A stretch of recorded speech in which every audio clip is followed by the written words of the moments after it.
En 50 ans, le zoo de Thoiry a accueilli 22 millions de visiteurs. Inauguré le 5 mai 1968, c'est une petite révolution que propose alors Paul de la Panouse. Pour sauver son château, le comte ouvre un zoo où c'est le visiteur qui est en cage dans sa voiture.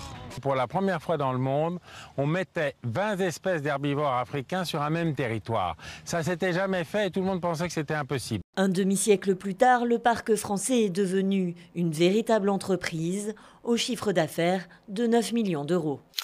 Comme de nombreux Haïtiens, cette famille attend de savoir si elle peut rester au Canada. On le fait pour instinct de survie, parce que nous sommes deux professionnels. Je suis économiste statisticien et ma femme, elle est infirmière. Donc on avait de quoi vivre. Une réponse attendue depuis longtemps. Ils sont à Montréal depuis 10 mois. Finalement, le juge a accordé le sursis. Alors il n'y aura pas de renvoi demain. Une très bonne nouvelle. Seuls 10% des demandes d'asile d'Haïtiens au Canada ont été acceptées depuis l'été dernier. Tous les chemins mènent à Rome, mais celui des futurs gardes suisses passe d'abord par Glaris. Mais sur ce chemin, il est de plus en plus difficile de recruter de nouveaux jeunes qui assureront la sécurité du pape. Ces 5 prochaines années, nous allons devoir recruter des jeunes, nés quand le taux de natalité était très bas. Alors pour attirer les jeunes, la garde suisse a misé sur cette vidéo diffusée sur YouTube.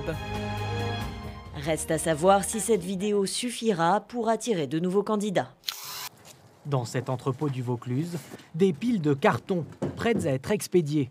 À l'intérieur... Donc ça, c'est des bourdons qui vont polliniser des productions de tomates. Pour ces abeilles d'élevage, direction les champs, où elles vont prêter main forte à leurs consoeurs sauvages pour la pollinisation.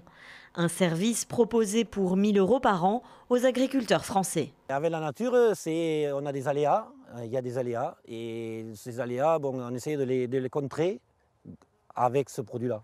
Une solution temporaire, mais qui pourrait, selon des chercheurs, perturber encore plus les espèces locales.